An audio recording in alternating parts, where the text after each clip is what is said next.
Hey everyone, today we're diving into the Hogtunes 352F-AA 5.25 inch replacement front speakers designed specifically for Harley-Davidson FLH touring models.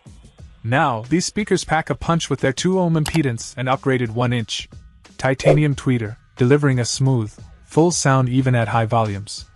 What sets them apart is their ability to cut through the noise of exhaust and wind, making them perfect for those long highway rides.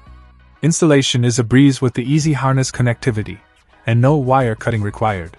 They're tailored for Harley-Davidson front speaker locations, fitting models like the FLHX Street Glide, FLHCCU Ultra Classic, and FLHCC Electra Glide Classic from 2006 to 2013. However, if you've got a 1998 to 2005 model with an HD branded amp under the tour pack, these won't be suitable. In that case, you'll want to opt for the Hogtunes 352F-AA. Overall, if you're looking to upgrade your Harley's audio system, these speakers are definitely worth considering for their enhanced sound quality and easy installation. Check out the video description for updated price. And thank you for watching this video.